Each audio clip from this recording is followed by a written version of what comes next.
delante de ti para adorarte, para exaltar tu nombre y cantar esos cantos hermosos,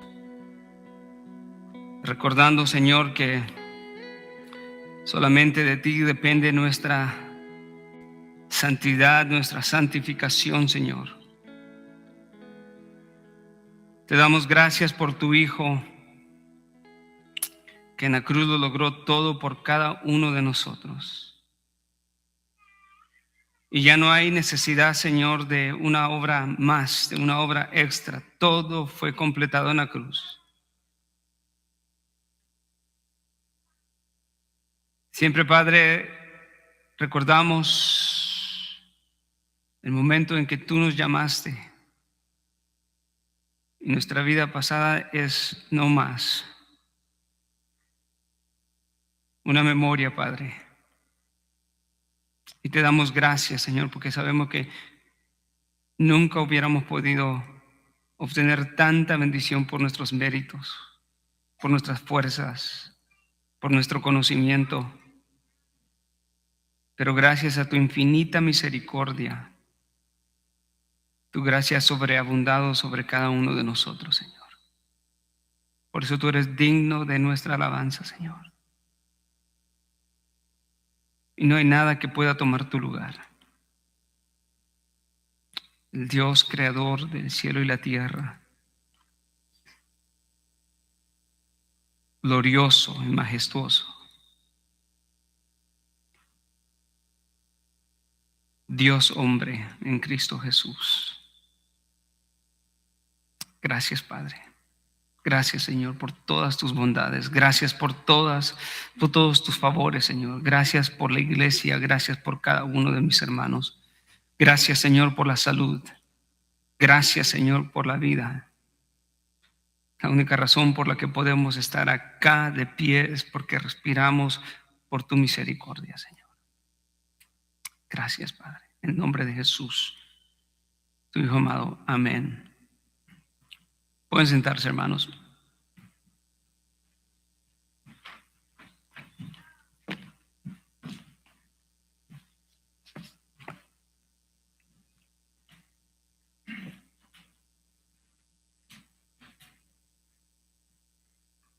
Muy bien.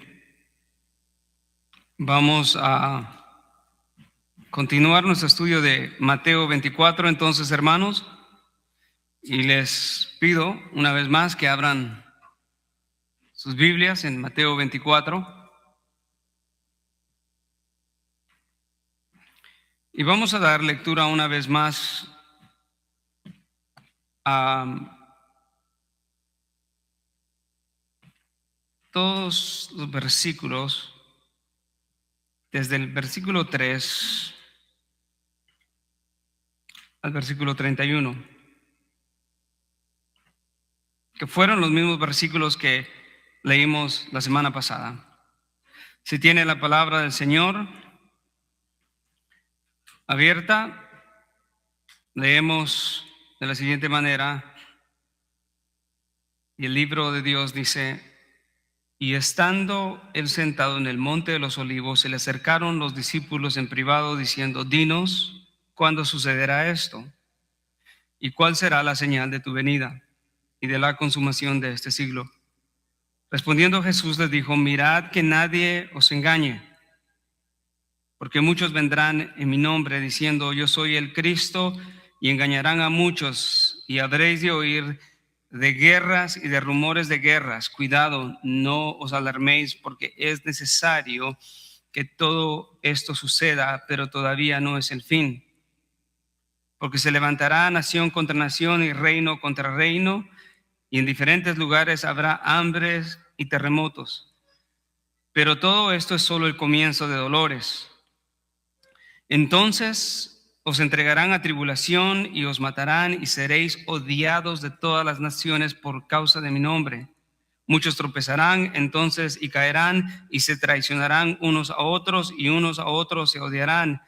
Y se levantarán muchos falsos profetas, y a muchos engañarán, y debido al aumento de la iniquidad, el amor de muchos se enfriará. Pero el que persevere hasta el fin, ese será salvo.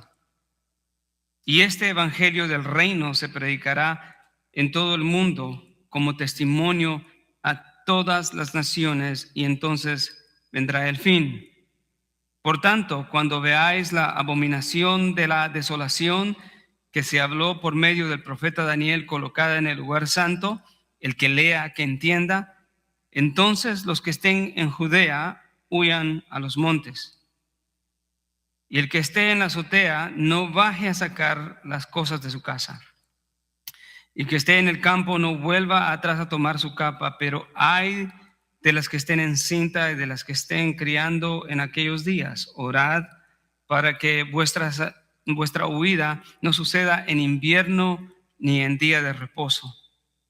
Porque habrá entonces una gran tribulación, tal como no ha acontecido desde el principio del mundo hasta ahora, ni acontecerá jamás. Y si aquellos días no fueran acortados, nadie se salvaría. Pero por causa de los escogidos, aquellos días serán acortados. Entonces, si alguno les dice, mirad, aquí está el Cristo, o allí está, no lo creáis, porque se levantarán falsos cristos y falsos profetas, y mostrarán grandes señales y prodigios, para así engañar, de ser posible, aún a los escogidos. Ved que os lo he dicho de antemano. Este versículo 25 vuelve a hacer una afirmación de lo que hizo el versículo 6, en donde Jesús les dice a los discípulos, no se alarmen, porque es necesario que esto suceda. Aquí una vez más, en el versículo 25, Jesús vuelve a repetir y dice, vean que yo se los he dicho de antemano. Por tanto, si os dicen, mirad, Él está en el desierto, no vayáis. Mirad, Él está en las habitaciones interiores, no lo creáis. Porque así como el relámpago sale del oriente y resplandece hasta el occidente, así será la venida del Hijo del Hombre. Donde esté el cadáver, allí se juntarán los buitres. Pero inmediatamente después de la tribulación de esos días, el sol se oscurecerá, la luna no dará su luz, las estrellas caerán del cielo y las potencias de los cielos serán sacudidas. Entonces aparecerá en el cielo la señal del Hijo del Hombre, y entonces todas las tribus de la tierra harán duelo y verán al Hijo del Hombre que viene sobre las nubes del cielo con poder y gran gloria, y Él enviará a sus ángeles con una gran trompeta y reunirán a sus escogidos de los cuatro vientos, desde un extremo de los cielos hacia el otro. Palabra de Dios. Gracias, Padre, por tu palabra. Bien, bueno, antes de decir esto, les voy a pedir su paciencia y atención. Vamos a leer varios, en medio del sermón, vamos a leer varios textos bíblicos, y entonces quizás sean más de lo que hacemos comúnmente. Y quizás nos tome un tiempito. Alguien me dijo, pastor, que era una persona que nos visitaba, me dijo, pastor, aquí predican más de 30 minutos. Y yo le dije, sí. Y me dice, es que en mi iglesia solo predican 30 minutos. Y yo le dije, sí, nosotros queremos en la multiplicación. Y multiplicamos el tiempo, ¿no? Pero bueno, no, tampoco queremos abusar, ¿verdad? Vamos entonces a iniciar haciendo un recuento de lo que hablamos la semana pasada. Estuvimos básicamente comprendiendo las bases para estudiar la profecía bíblica, que se encuentra en este caso el capítulo 24 y 25 de Mateo. Dijimos que el versículo 3 de este capítulo engloba 3 preguntas hechas a los discípulos. La primera pregunta era: ¿cuándo sucederá esto? Y aprendimos la semana pasada que de alguna manera esta pregunta no es contestada en Mateo, ya que Mateo empieza, el versículo que acabamos de leer, el versículo 4 de este capítulo, empieza con una advertencia, y sabemos que lo que va a empezar a describir se relaciona con los eventos futuros que anteceden la segunda venida de nuestro Señor Jesucristo. Sin embargo, hay algo importante de notar: que Jesús había hecho una profecía 2 versículos antes acerca del templo, donde él dijo que no quedaría piedra sobre piedra. Y Jesús, o por lo menos Mateo, no aborda esa respuesta de Jesús, pero Lucas sí la abordó. Entonces, Mateo empieza con esa advertencia acerca del engaño y da paso a describir los eventos dolorosos de sufrimiento, de engaño, eventos cósmicos que ocurrirán como un anuncio, y Mateo le llama dolores de parto, como un anuncio de la venida de nuestro Señor Jesucristo. Y aprendíamos de que la manera correcta de entender todo esto no es relacionar todo esto con los eventos actuales o personajes actuales, porque esto nos habla de eventos futuros cercanos a la segunda venida de nuestro Señor Jesucristo. Entonces, ¿qué fue lo que Mateo hizo? ¿Qué fue lo que Lucas hizo?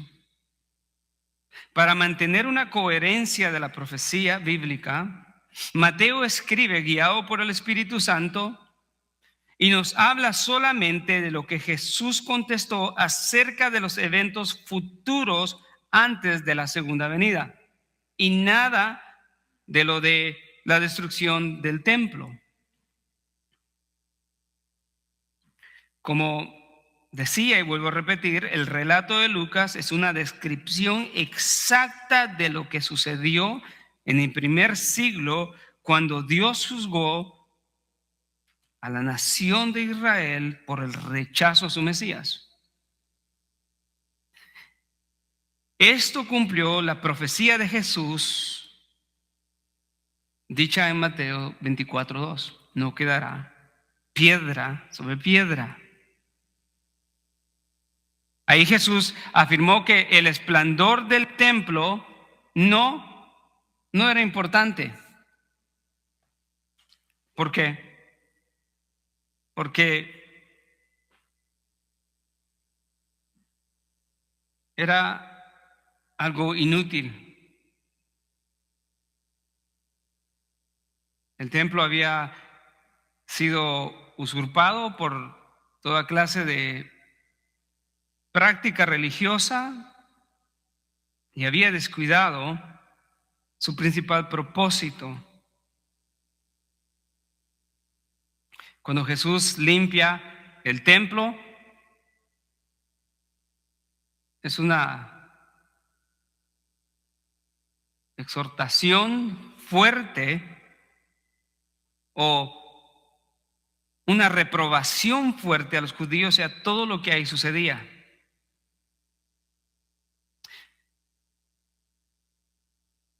Y el rechazo de los judíos a su Mesías causó esa profecía, y la profecía se cumplió al pie de la letra. Es asombroso ver la sabiduría de Dios en cómo en alguna forma separó estos eventos proféticos, uno inmediato a cumplirse en ese mismo tiempo, y lo que Mateo escribe en los capítulos 4 hasta el capítulo 25. Yo creo que para que no hubiese duda de que si la respuesta a la primera pregunta se hubiese registrado en Mateo, muchos hubiesen cuestionado que todo el resto del relato de Mateo 24 y 25 necesariamente serían eventos que se tendrían que haber cumplido en el primer siglo, y no necesariamente en un futuro escatológico. Pero Lucas lo retoma, Mateo no lo incluye. La sabiduría de Dios es grande, sabiendo que los hombres somos muy hábiles para confundirnos, ¿no? Si hay algo en lo que somos expertos es en no tener claridad. Pero muy bien, eso es asombroso verlo en las Escrituras. Pero ahora, después de la destrucción del templo en el año 70, todos los temas descritos en el resto de los versículos, separando Lucas y ahora retomando Mateo, todos los versículos del capítulo 24 y 25 describen los eventos futuros antes de la llegada de Jesús. Por diseño y designio divino, sabiendo el Señor todo esto,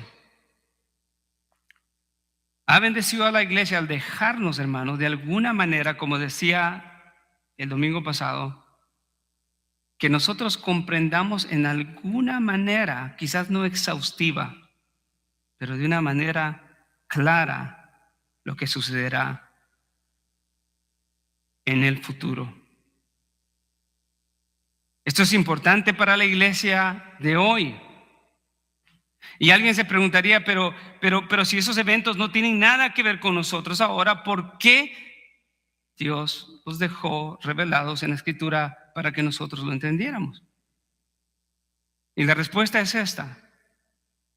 Porque entendiendo las obras de Dios o lo que Él hará en el futuro, tiene que ver mucho en la manera en la que nosotros vivimos hoy en día. Y no está separado de eso. Y al entenderlo, nosotros tomamos ánimo, perseveramos en obediencia, y no solamente en obediencia, pero también adoramos a nuestro Dios. Entendiendo eso, creo que podemos ir ahora a explicar un bosquejo general de lo que se ve, por lo menos en el primer capítulo, y creo que podemos decir de cierta manera también el segundo capítulo, que es el capítulo 25. El bosquejo general, entonces, de estos dos capítulos se entiende de la siguiente manera. Del versículo 4 al 27 se describen los eventos de la gran tribulación. Y de esos se puede separar en dos partes, del versículo 4 al 14, que corresponden a la primera parte de la gran tribulación, que sería del versículo 4 al versículo 14. Pero luego del versículo 15 al versículo 27, entendemos que corresponde a la segunda parte de la gran tribulación. Cada una de estas partes de 3 años y medio para un total de 7 años.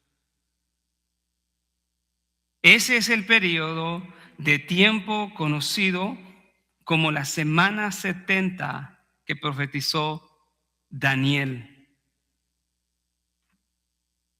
Y al estudiar Daniel, específicamente Daniel 9, 24, 27, se entiende la visión que le fue dada a Daniel por parte de Gabriel, uno de los ángeles que la Biblia menciona por su nombre. Es uno de los 3 ángeles que la Biblia menciona por su nombre. De hecho, su nombre significa Dios se ha mostrado fuerte. Y aparece en el libro de Daniel cuando fue enviado a él para explicarle la visión que había tenido del carnero del macho cabrío. Esa revelación tenía como propósito darle el entendimiento acerca de la profecía de las 70 semanas. Se nota que el cumplimiento de las 69 semanas de esa profecía de 70 semanas tuvo cumplimiento con la entrada de nuestro Señor Jesucristo a Jerusalén. Esa profecía se cumplió ahí. La mayoría de los eruditos estudiosos concuerdan que la semana 69 de esas 70 semanas se cumplió cuando Jesús entró a Jerusalén por última vez para ser crucificado. Tuvo su cumplimiento. Luego el versículo 26 de Daniel 9 describe que el Mesías sería muerto, lo cual es una profecía de su crucifixión. Y esto es asombroso. Sin necesidad de ir a Isaías 53, es asombroso ver cómo la escritura misma enlaza y conecta los eventos futuros y el cumplimiento de esas 69 semanas con la muerte y la crucifixión de Cristo. Para nosotros estamos en Mateo 24, pero Mateo 23 y 25 nos ha enseñado el relato de Jesús llegando a Jerusalén y teniendo esa confrontación directa con los líderes espirituales de la nación, que concluyó en el juicio profetizado por Jesús como una realidad histórica.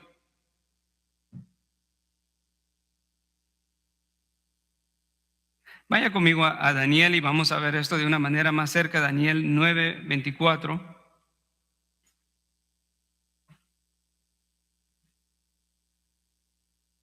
La profecía se cumplió, Jesús entró a Jerusalén y luego fue crucificado. Y después en el año 70 el templo fue destruido. Lo curioso de esto es de que la destrucción fue total de Jerusalén y del templo, pero no así a los alrededores de Israel. El castigo fue específicamente a Jerusalén, pero toda la nación recibió el juicio, ya que fue esparcida. ¿Lo tienen? Daniel 9, 24, 27. Versículo 24 dice: 70 semanas han sido decretadas sobre tu pueblo y sobre tu santa ciudad para poner fin a la transgresión, para terminar con el pecado, para expiar la iniquidad, para traer justicia eterna, para sellar la visión y la profecía y para ungir el lugar santísimo. Versículo 25.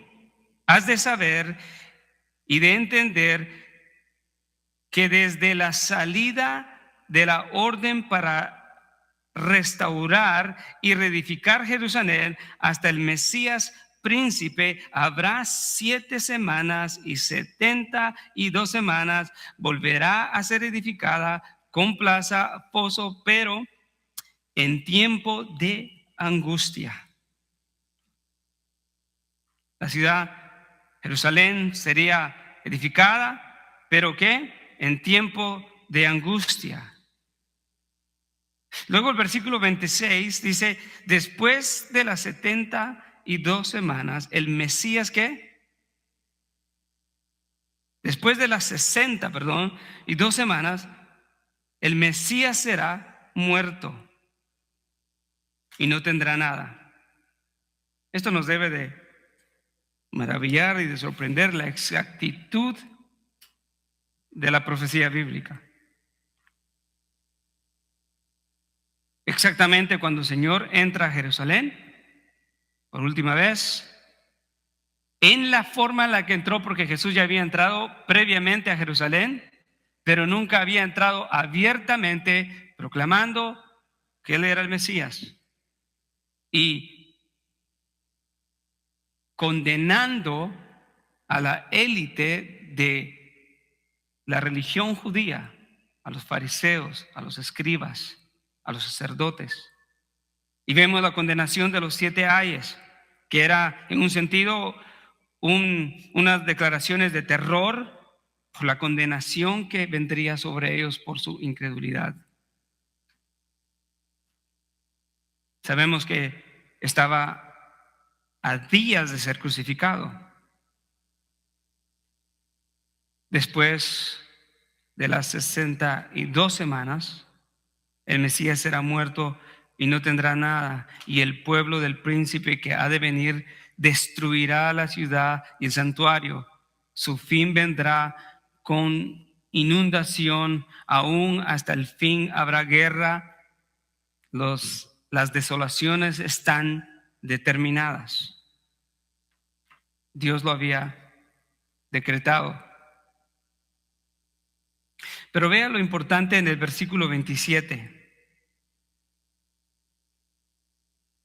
En el versículo 27 se describe lo que muchos ven como la segunda semana o la segunda parte de la gran tribulación, en donde el anticristo engañará a Israel. Se lee de esta manera: y él hará un pacto firme con muchos por una semana, pero a la mitad de la semana pondrá fin al sacrificio y a la ofrenda de cereal. Y sobre el ala de abominaciones vendrá el desolador, hasta una destrucción completa, la que está decretada, sea derramada sobre el desolador. Aquí nos está describiendo esa semana 70 de la gran tribulación, en donde se recordarán el versículo 4 de Mateo 24, empieza la advertencia con los falsos cristos. Los falsos cristos vendrán primero. Ya Pablo en Tesalonicenses dice que el espíritu del anticristo está ya vigente, pero al momento hay quien lo detiene. Y el orden de esa manifestación perversa es el espíritu del anticristo, los anticristos y luego el anticristo, perdón.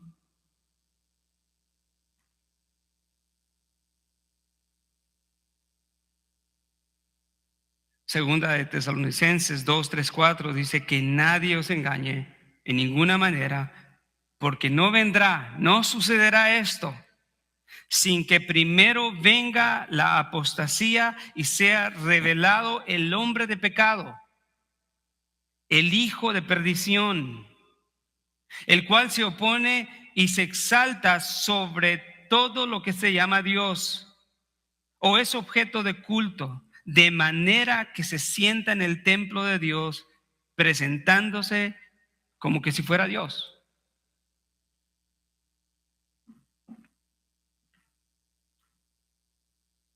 El anticristo será un engañador. Él vendrá y tomará el lugar del Mesías Israel lo va a recibir porque le traerá paz. Pero el final de eso será catastrófico. Desde nuestro entendimiento, amados hermanos, se entiende que las 69 semanas se cumplieron con la llegada de Jesús a Jerusalén. ¿Pero qué con la semana 70? Después de la semana 69 hay un periodo de pausa, hay un paréntesis, antes de llegar a la semana 70. Una pausa indefinida. Es un paréntesis que corresponde a la era de la iglesia cristiana. Las 70 semanas tienen que cumplirse. Pero cuando Jesús vino y su pueblo lo rechazó, hubo una pausa. Porque el reino será quitado a vosotros y dado a otros que produzcan fruto.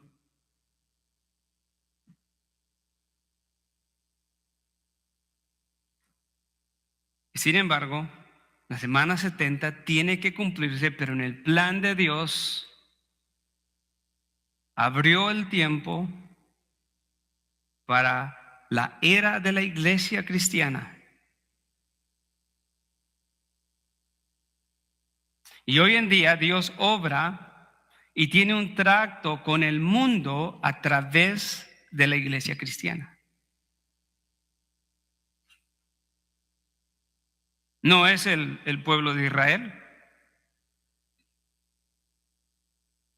No es el templo en Jerusalén. No está en pie.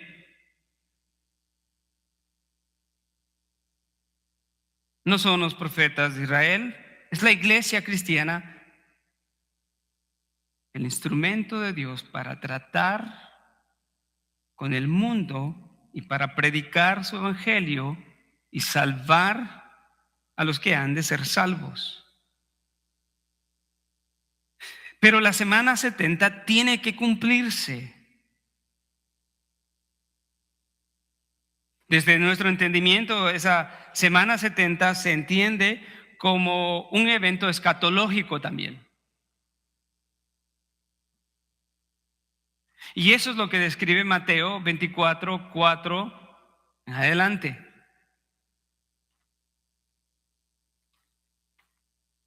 Esa semana 70 está relacionada directamente con el juicio de Dios a la nación de Israel y el juicio de Dios a las naciones. Entonces, para que esa semana 70, que predice tiempos difíciles, primero tiene que terminar la era de la iglesia. Esa pausa, ese paréntesis. La forma en que termina la era de la iglesia es a través del arrebatamiento. El arrebatamiento de la iglesia. Y no será hasta entonces que empezarán los sufrimientos, el principio de dolores, todo lo terrible de la gran tribulación.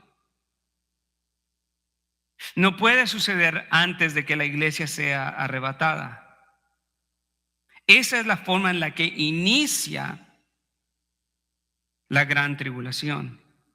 Por eso tiene sentido entonces ahora que cuando Jesús responde, la primera respuesta era inmediatamente para el templo en Jerusalén en el año 70, pero las otras dos preguntas implícitas en la pregunta de los discípulos, Jesús las contesta apuntando al futuro, no como eventos que sucederían en el primer siglo, ni tampoco eventos que la iglesia está viviendo, sino eventos escatológicos, futuros.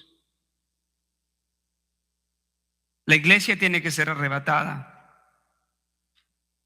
para que así se cumpla la semana 70 profetizada por Daniel.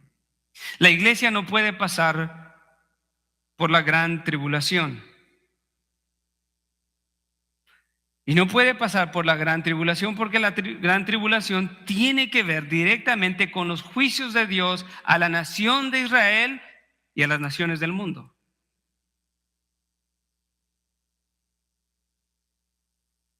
En primer lugar, sí, vamos a ir a unos textos bíblicos, una lectura tanto del Antiguo Testamento como del Nuevo Testamento en relación a la profecía. Se ve específicamente aquí en Mateo que la tribulación es un trato directo de Dios con Israel y no un trato de Dios con la iglesia. ¿Cuál es el problema? Implicarlo con la iglesia. El problema es que Dios juzgará a Israel. Y no solamente juzgará a Israel, pero juzgará al mundo también.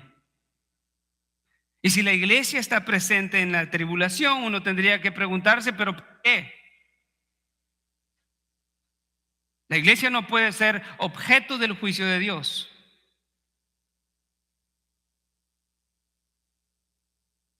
Y ahí hay varias implicaciones, ¿no? De los que creen que la iglesia pasará por la gran tribulación y entonces ahí empiezan a haber una serie de complicaciones y las preguntas básicas. ¿Para qué el Señor permitiría que su iglesia pase y sea testiga de tanto sufrimiento cuando ella está librada de todo eso?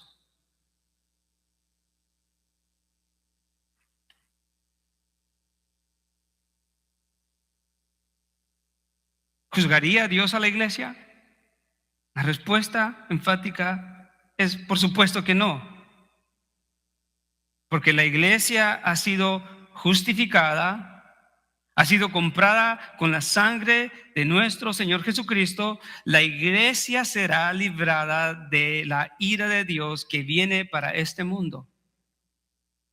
La iglesia será liberada de los juicios de Dios que viene para este mundo. ¿Saben por qué? Todos ustedes lo saben por qué. Porque la ira que la iglesia merecía en un tiempo fue absorbida por Cristo, su Salvador, en la cruz del Calvario.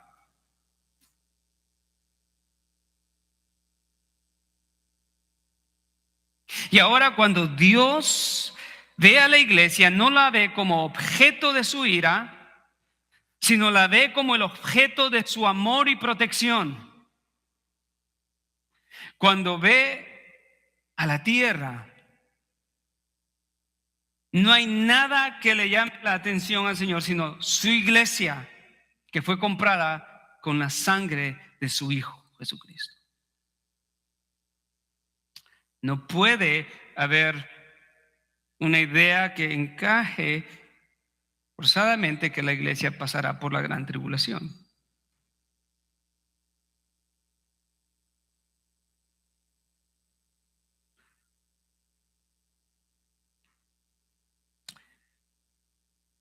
La iglesia será arrebatada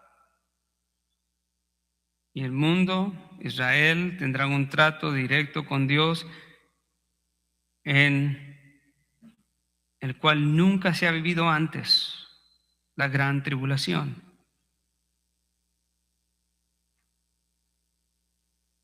Rápidamente, primera de Tesalonicenses 4, 16, 17. Puede abrirlo conmigo si quiere.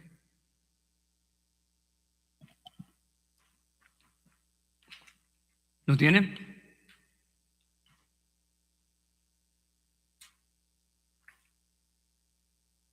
Aquí nos habla de esa promesa preciosa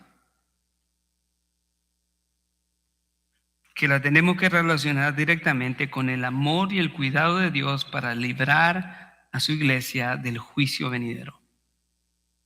Dice, pues el Señor mismo descenderá del cielo con voz de mando, con voz de arcángel y con trompeta de Dios, y los muertos en Cristo se levantarán primero. Entonces, nosotros los que estemos vivos y que permanezcamos seremos arrebatados juntamente con ellos en las nubes al encuentro del Señor en el aire, y así estaremos con el Señor para siempre. Hay otro texto, aunque no usa la palabra arrebatar, pero tiene la misma idea, es Primera de Corintios 15, 52. Primera de Corintios 15, 51, 52 dice, he aquí, os digo un misterio, no todos dormiremos, pero todos seremos transformados.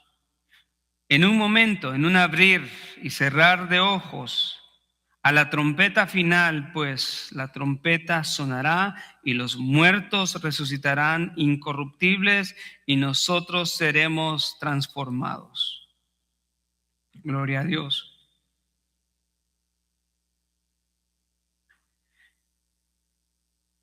El libro de Apocalipsis también, por ejemplo, al estudiarlo, podemos percibir que menciona la palabra iglesia 19 veces en sus primeros 3 capítulos. Específicamente hasta el versículo 22 del capítulo 3. Y después, el libro de Apocalipsis no menciona para nada iglesia. Entre Mateo, capítulo 24, versículo 4 al 9, y el capítulo 6 de Apocalipsis muestra un paralelo de los juicios que vienen a este mundo, y por tanto se cree que tanto Apocalipsis 6 como Mateo 24 describen los mismos eventos futuros de la gran tribulación. De hecho, Apocalipsis 6 hasta el capítulo 18, al leerlo, describe la gran tribulación o los hechos futuros escatológicos de la gran tribulación. Pero regresando al capítulo 3, se menciona la palabra iglesia 19 veces en los primeros 3 versículos, específicamente, y nada más, y después no se menciona para nada hasta que aparece de nuevo en el capítulo 22, 16 de Apocalipsis, en donde lo que Juan el apóstol hace es dirigirse a la iglesia del primer siglo y les dice, en el último capítulo dice, yo Jesús he enviado a mi ángel para daros testimonio de estas cosas para las iglesias. Es la única parte donde aparece después del capítulo 23. Y es curioso entender que del capítulo 6 al capítulo 18, que describe los eventos de la gran tribulación, Juan el apóstol no menciona para nada a la iglesia, si era algo importante que la iglesia tenía que saber, porque iba a tener alguna clase de influencia dentro de ese tiempo. Todo lo contrario, los versículos 12 capítulos, están completamente silencios en cuanto a la iglesia cristiana. Por eso es que creemos que la iglesia va a ser arrebatada. El sufrimiento y el dolor que vendrán a través de los juicios descritos en Mateo 24 y Apocalipsis 6 serán terribles, serán tiempos de dolor. La escritura le llama dolores de parto. Será una tribulación tan terrible como nunca se ha visto. Será así porque la ira de Dios será derramada sobre este mundo. Ahora, la ira de Dios la semana 70 o la gran tribulación está relacionada con el gran día del Señor.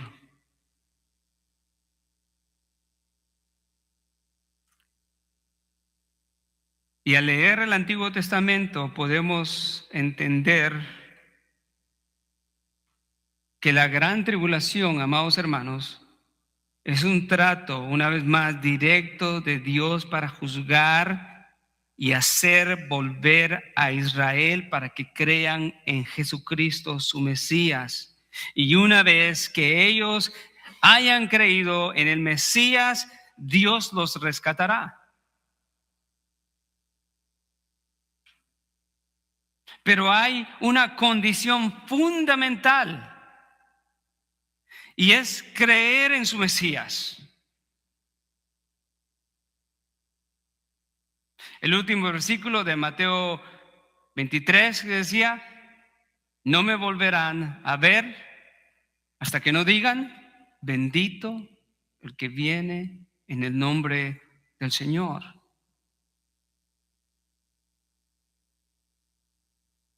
Y eso sucederá.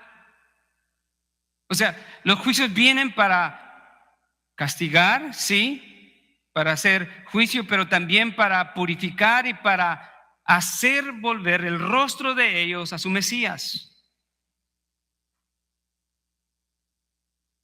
Vaya conmigo a Zacarías 12:10.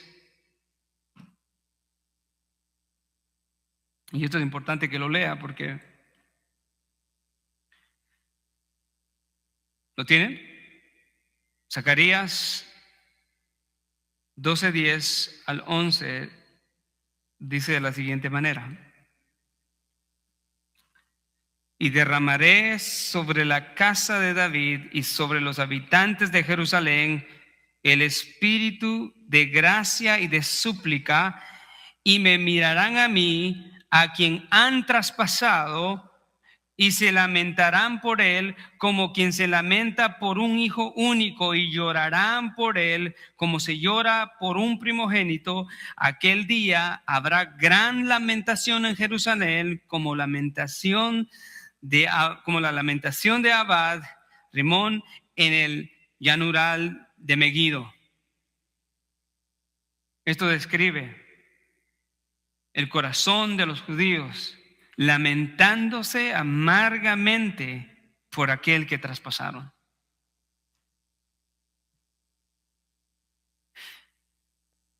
Y es sorprendente también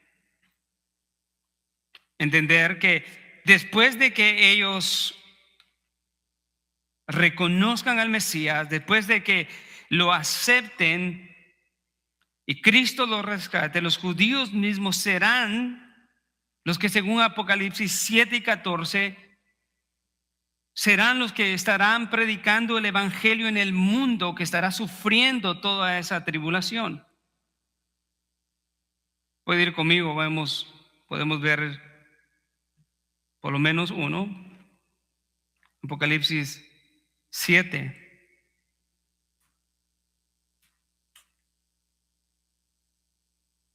Y quiero que note el lenguaje que usa, muy explícito y claro.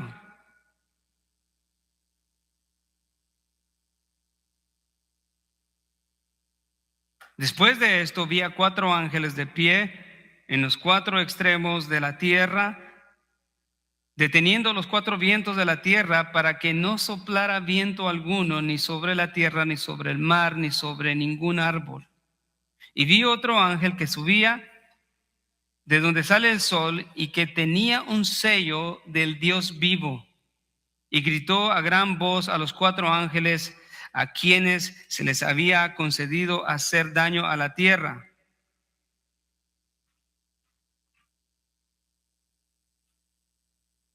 diciendo, no hagáis daño a la tierra, ni al mar, ni a los árboles, hasta que hayamos puesto un sello enfrente de los siervos de nuestro Dios. Versículo 4: y oí el número de los que fueron sellados, 144,000 sellados, de todas las tribus de los hijos, ¿de quién? de Israel. De la tribu de Judá fueron sellados 12,000, y de la tribu de Rubén 12,000, y de la tribu de Gad 12,000, de la tribu de Aser 12,000, de la tribu de Neftalí 12,000, de la tribu de Manasés 12,000, de la tribu de Simeón 12,000, de la tribu de Leví 12,000, y de la tribu de Isaacar 12,000, y de la tribu de Zabulón 12,000, y de la tribu de José 12,000, y de la tribu de Benjamín fueron sellados 12,000. Un lenguaje altamente judío.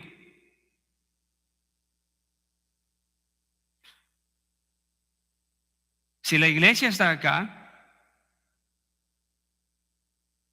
es como decir, Dios ha hecho a la iglesia a un lado y quítate y ahora es Israel, ¿no? No. La iglesia ha sido arrebatada y ahora Dios ha traído sus juicios, ha vuelto el corazón de los judíos y ahora ha sellado a 12,000 para que prediquen el evangelio del reino de Dios en medio de tiempos turbulentos, dolorosos y terribles de los juicios de Dios. ¿De qué otra manera podríamos entender esto tan explícito?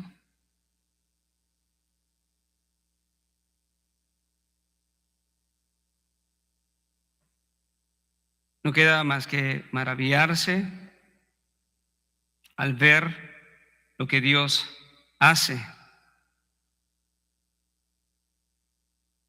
Por eso es de que tanto este punto como lo que habíamos dicho antes, entendemos la iglesia está como en silencio, en pausa, y Dios está obrando porque está derramando desde sus juicios y está atrayendo a la nación de Israel para que vuelvan a su Mesías, para que confiesen al Señor.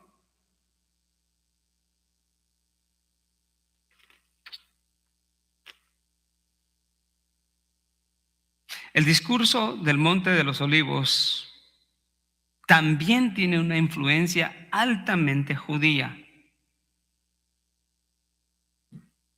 y concuerda con las profecías del gran día del Señor, cuando juzgará a Israel y al mundo. Antes de avanzar, el discurso del Monte de los Olivos habla en tiempo presente, como que le estuviera hablando a los discípulos, ¿no? Que escucharon el mensaje. Y eso es verdad, pero en la profecía bíblica hay algo que se conoce como el presente escatológico,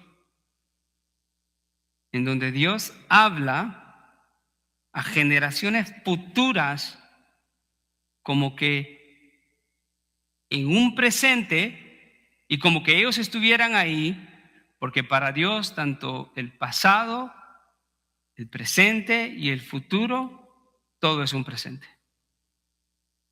Para Él no existe el tiempo como conoce para nosotros, entonces no hay ningún problema. Dios habla a esas, en la escritura, Mateo 24, 25, habla en el presente escatológico, hablando a las generaciones futuras. No hay problema con eso. Pero regresando al punto de que los juicios tienen sentido, entonces si Dios está hablando en esos tiempos y la iglesia ya no está hablando a la nación de Israel, y añadimos a eso que el Monte de los Olivos tiene un lenguaje altamente judío que no es para los gentiles ni para la iglesia, entonces podemos entender completamente en qué dirección va el plan de Dios. Y podemos ver unos versículos que describen el gran día del Señor, que tiene que ver con sus juicios. Por favor, vaya conmigo. Y aquí es donde les pedí paciencia. Vamos a leer unos cuantos versículos, pero es importante que los veamos. Jeremías 25. Jeremías 25. Yo les voy a dar tiempo. 29. ¿Lo tienen?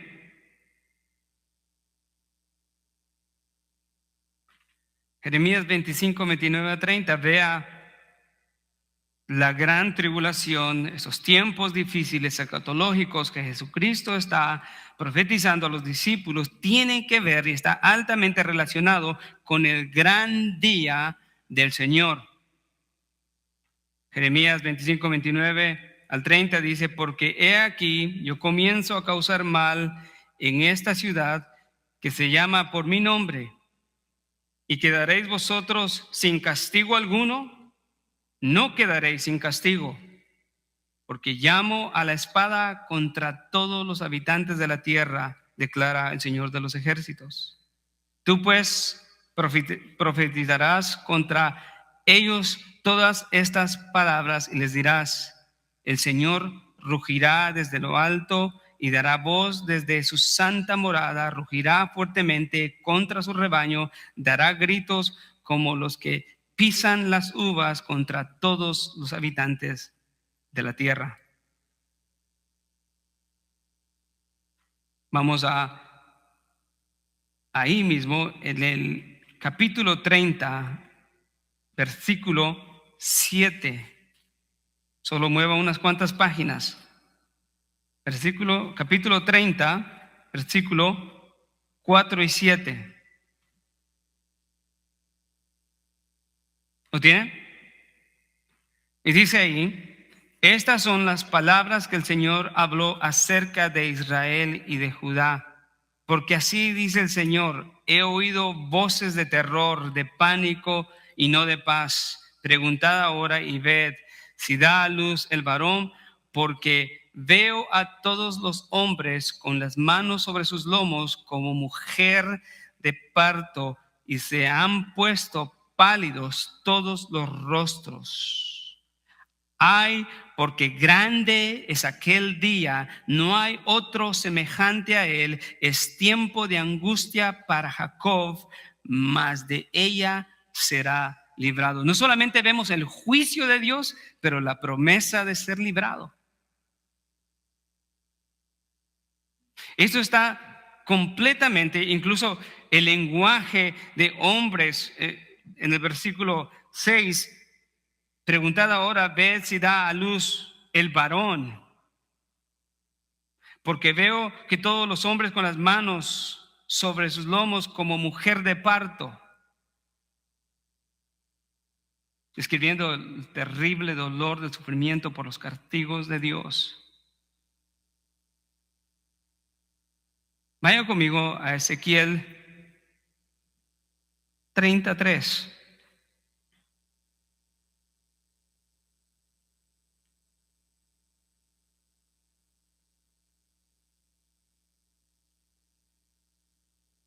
¿Lo tiene?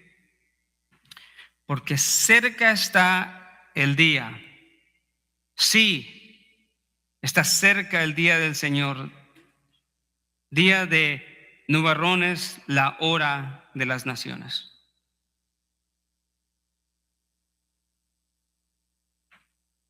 Si usted puede y quiere leerlo, le voy a dar unos cuantos versículos más en donde verá la predicción del día del Señor.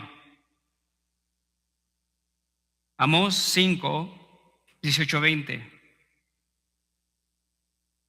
Abdías 1, 15 al 21.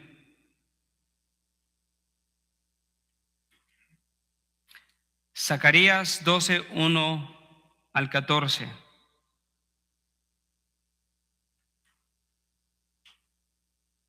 Y vamos a leer juntos. Es un texto muy claro en cuanto a esto. Es Malaquías 4, 1, 4. Puede ir conmigo, Malaquías 4, 1 a 4. ¿Lo tiene?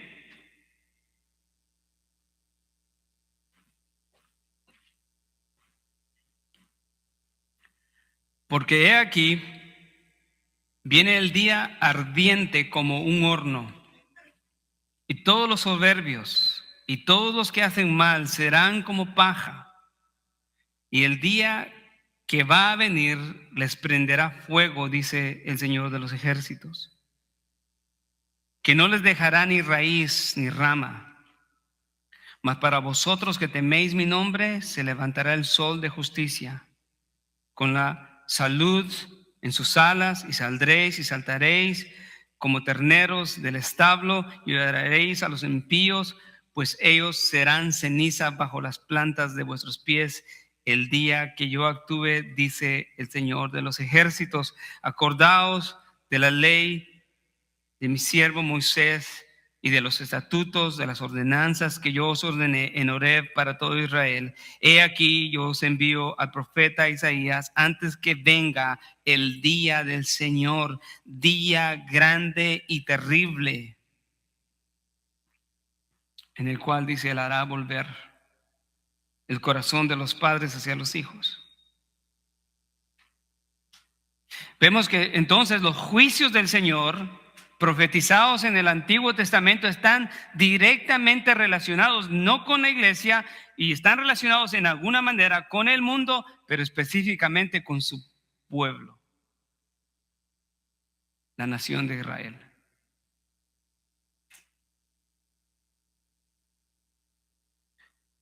Vaya conmigo de regreso a Mateo 24 y vea el lenguaje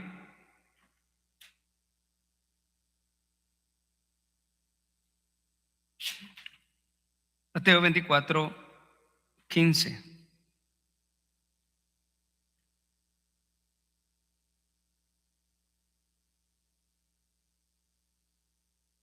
Pongan atención al lenguaje altamente judío, y si este lenguaje describe eventos futuros en donde la iglesia no está, tiene que ser un lenguaje para los judíos. Léalo conmigo. Por tanto, cuando veáis la abominación de la desolación de la cual habló por medio del profeta Daniel, ellos entendían muy bien esto, colocada en el lugar santo, el que entienda, el que lea entienda. Entonces, número 1, los que estén en Judea, judíos, los que estén en Judea en aquel entonces huyan a los montes. Versículo 17, y los que estén en la azotea, no baje a sacar las cosas de su casa. Los que saben un poco de costumbres, esto describe las casas de los judíos, tenían una terraza donde ellos tenían muchas actividades. Y dice, no bajen. De hecho, los cuartos de muchas casas judías se encontraban arriba, no necesariamente abajo. Versículo 18. Y el que esté en el campo no vuelva atrás a tomar su manto. Pero hay de las que estén en cinta y de las que estén criando en aquellos días. Orad, otra más, para que vuestra huida no suceda en invierno ni en el día de ¿qué? De reposo. Porque habrá entonces una gran tribulación, tal como ha acontecido como no ha acontecido desde el principio del mundo hasta ahora, ni acontecerá jamás.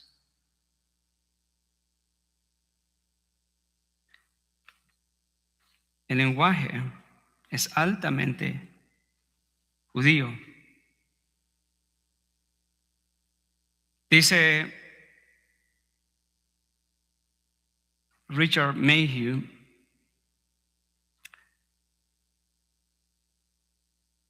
abro cita, Israel es el grupo étnico más perseguido en la historia desde los egipcios de la época de Moisés hasta las atrocidades de Hitler en la Segunda Guerra Mundial.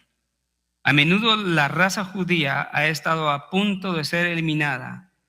Desde la cautividad de Asiria en el año 722 a.C., la nación nunca ha recuperado ningún grado de su antiguo gobierno soberano como el que tuvo en la monarquía unida de David y de Salomón.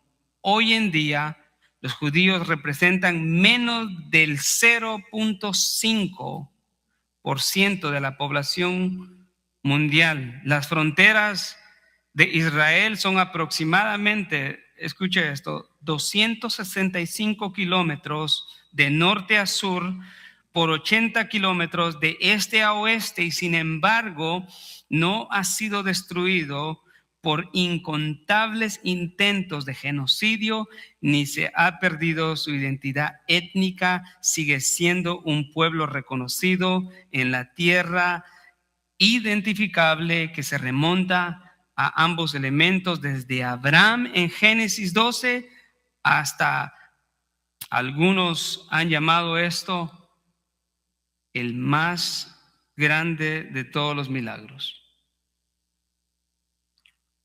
Dios ha preservado su nación, una nación que rechazó al Mesías y que no será salva aparte del Mesías.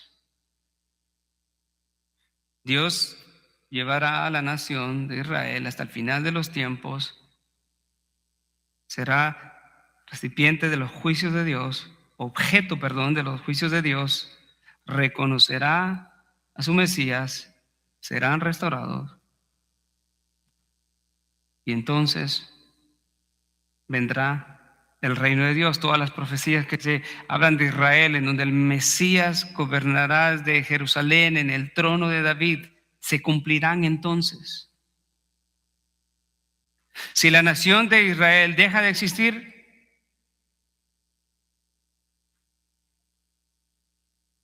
¿a dónde encajaríamos tantas profecías del Antiguo Testamento? Si Israel como nación ya no tiene importancia,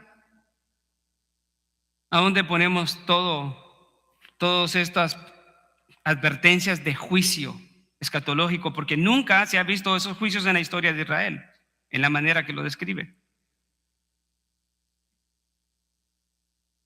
Pero no solamente es juicio a las naciones, a Israel, sino juicio a las naciones también. De ahí es que la respuesta de Jesús a los discípulos en el versículo 4,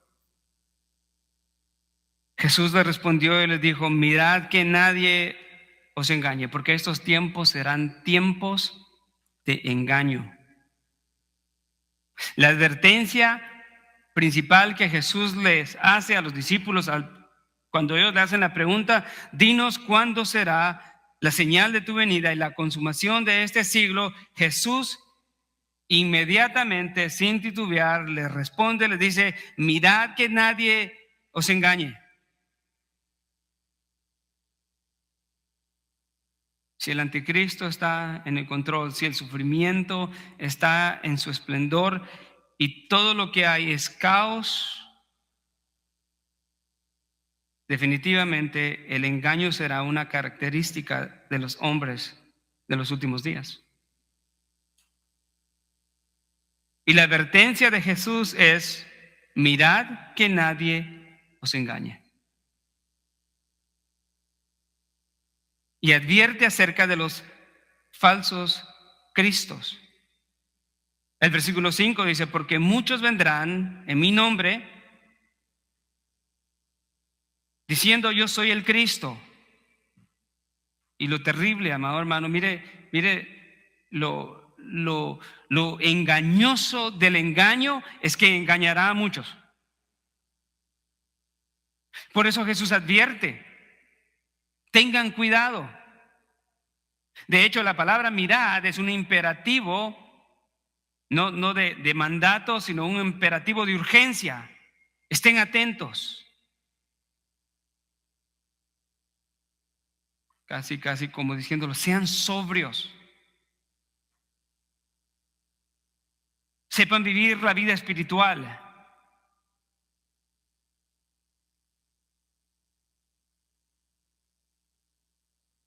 Es una manera de llamar la atención de ellos y decirle: pongan atención a esto, porque habrá engaño. La era o el tiempo de la gran tribulación se caracterizará no solamente por el dolor, el sufrimiento y los juicios de Dios, pero por el engaño. Y abundarán, en el versículo 5, muchos que vendrán. No, mire, Vendrán muchos en el nombre de Cristo y otros vendrán diciendo, yo soy el Cristo. Y lo terrible es que a muchos engañarán.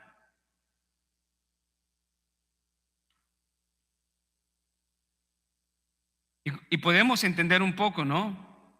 Si la humanidad estará viviendo y siendo objeto de tanto dolor, sufrimiento, habrá mucha gente dispuesta a querer buscar un Cristo. Y estarán dispuestas a querer buscar paz y tranquilidad. Y estarán buscando por todo lugar. Y eso es lo que va a aprovechar el anticristo, ¿no? Que la gente añorará la paz.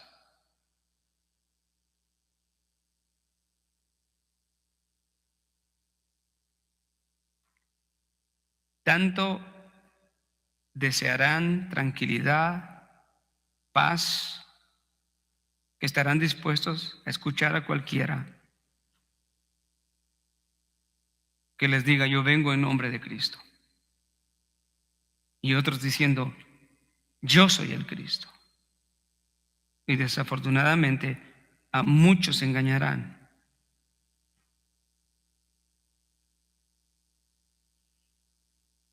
Hoy en día, en nuestros tiempos han habido personas que dicen hablar en el nombre de Cristo, sí. Han habido personas en la historia que se han hecho llamar Cristo, claro que sí. Pero no será nada comparado como será en esos tiempos. El versículo 6 dice, en Mateo 24, y habréis de oír de guerras y de rumores de guerras. Y una vez más, otro imperativo de advertencia o de cuidado, diciendo, cuidado, no se alarmen, porque es necesario que todo esto suceda. Pero todavía dice, o sea, no se alarmen. Es necesario que todo esto suceda, pero todavía no es el fin.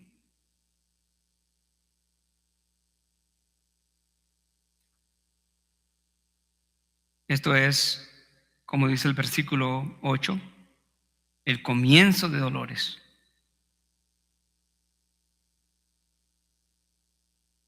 Esa palabra dolores en el original definitivamente describe dolores de parto. Y la idea de eso nos ayuda a entender cómo es que estos eventos van a suceder. Y si nos ponemos a pensar en el embarazo de una mujer, la mujer embarazada dura un periodo de 9 meses y el dolor no viene en el primer mes, en el segundo, en el tercero, el cuarto. ¿Viene cuándo? Momentos antes de dar a luz. De igual manera, todas estas cosas, falsos cristos, rumores de guerras, eventos cósmicos, todo eso, cuando suceda, será como sucediendo uno tras de otra, y boom, boom, boom, y aparece Cristo en su segunda venida. Por eso es que los sufrimientos no son el fin, sino son el anuncio del fin.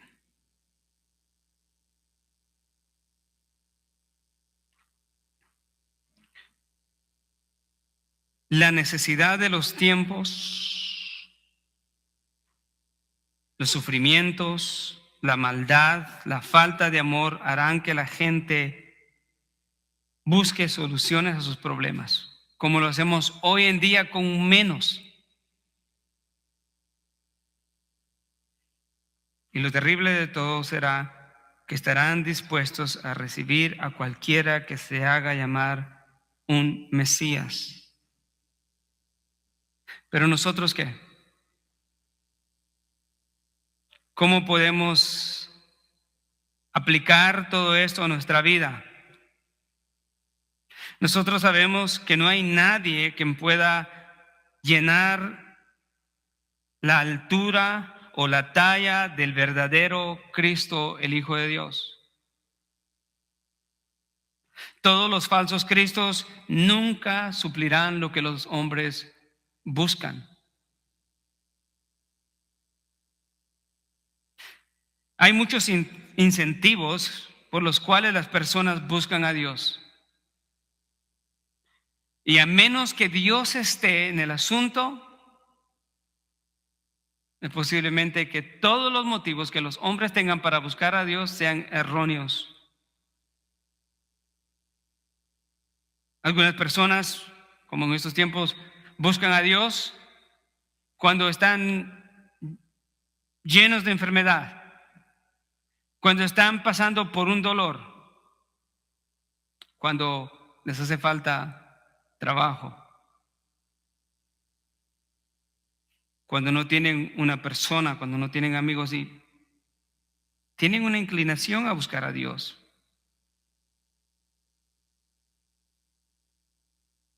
Podríamos decir que posiblemente no hay nada de malo buscar a Dios cuando uno tiene necesidad, pero esa no debe de ser la motivación principal por la cual buscamos a Dios. Todos los intentos humanos por buscar a Dios son fallidos.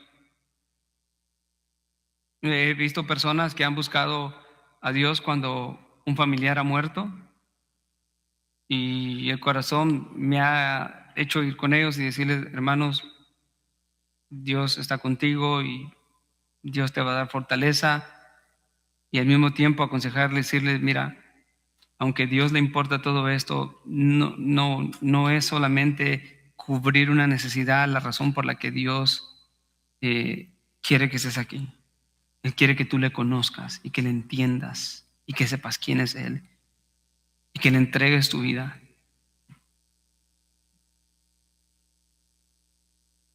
Y en muchos de los casos, no siempre, tampoco es una regla, las personas perseveran y muestran una verdadera fe.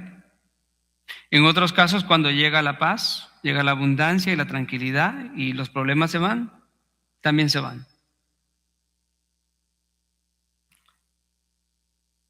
En estos tiempos, amados hermanos, que describe Mateo 24, no habrá esa oportunidad. No existirá esa oportunidad para estar en dos pensamientos.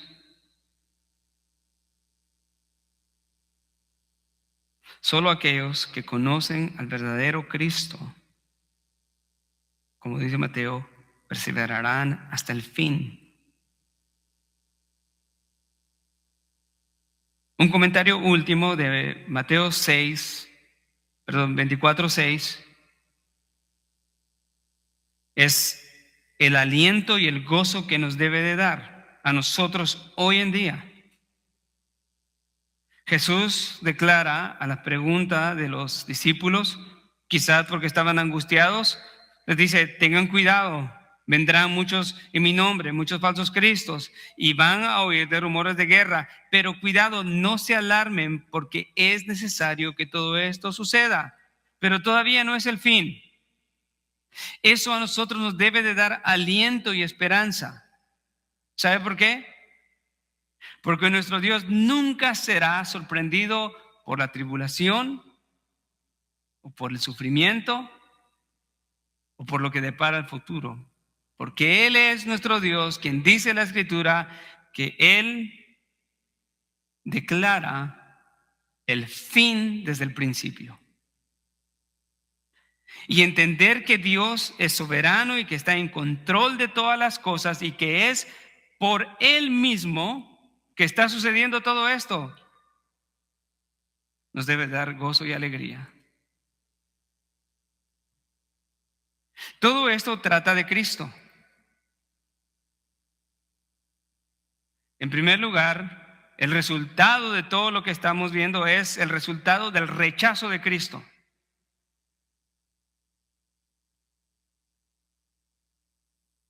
Cristo mismo lo profetiza. Y él mismo dice, alienta a los discípulos y les dice, no tengan temor, porque es necesario.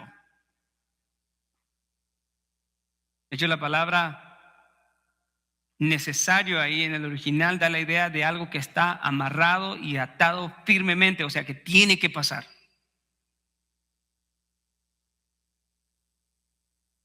Cristo está diciendo, es necesario.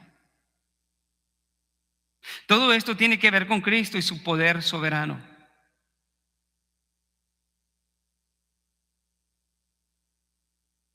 Y nos da a entender que si Él está en control, todo sucederá exactamente como Él lo ha descrito en su palabra. Y que si todo sucede como vamos a ver en los siguientes versículos, aunque en alguna forma extensa, Mateo 24, 25 no tratan del reino directamente, vamos a ver un aspecto de eso. Sabemos que todo esto conducirá a la segunda venida de Cristo. Tiene que ver con Cristo todo esto. Y no solamente tiene que ver con la segunda venida de Cristo, pero tiene que ver con el establecimiento de un reino de 1000 años de Cristo.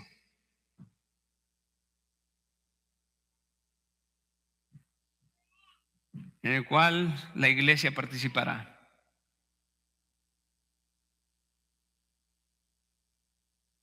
Y viviremos y estaremos con nuestro Señor eternamente en el estado eterno. Eso nos debe de dar gozo y alegría. ¿Cómo nos ayuda?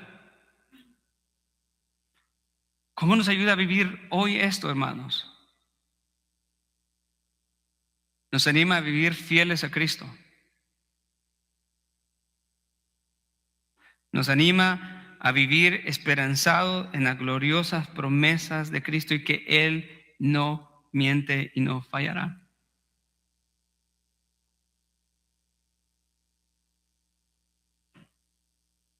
Sería un descuido muy grande descuidar mi vida espiritual hoy, pensando que esto no tiene nada que ver conmigo, esto tiene que ver mucho conmigo.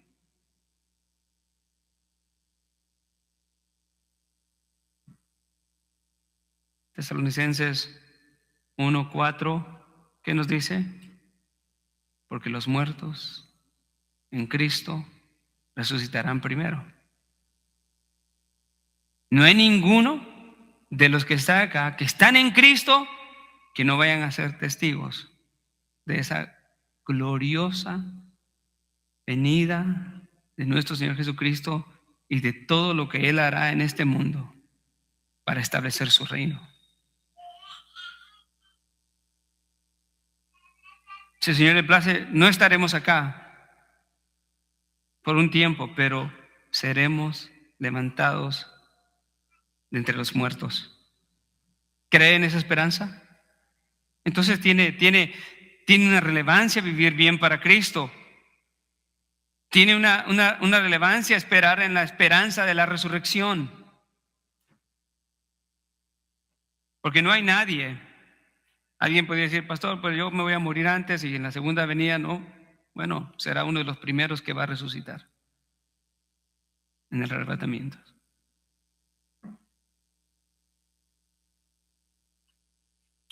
Vivamos para Cristo hoy,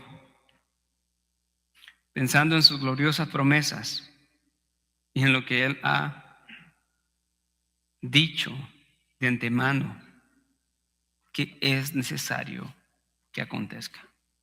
Y sabemos que no habrá nada que lo detenga, porque eso va en rumbo al establecimiento de su reino en la tierra. Gloria a Dios por eso.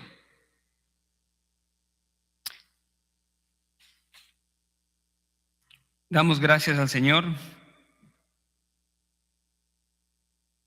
por sus promesas, por la fortaleza, por la revelación de su palabra.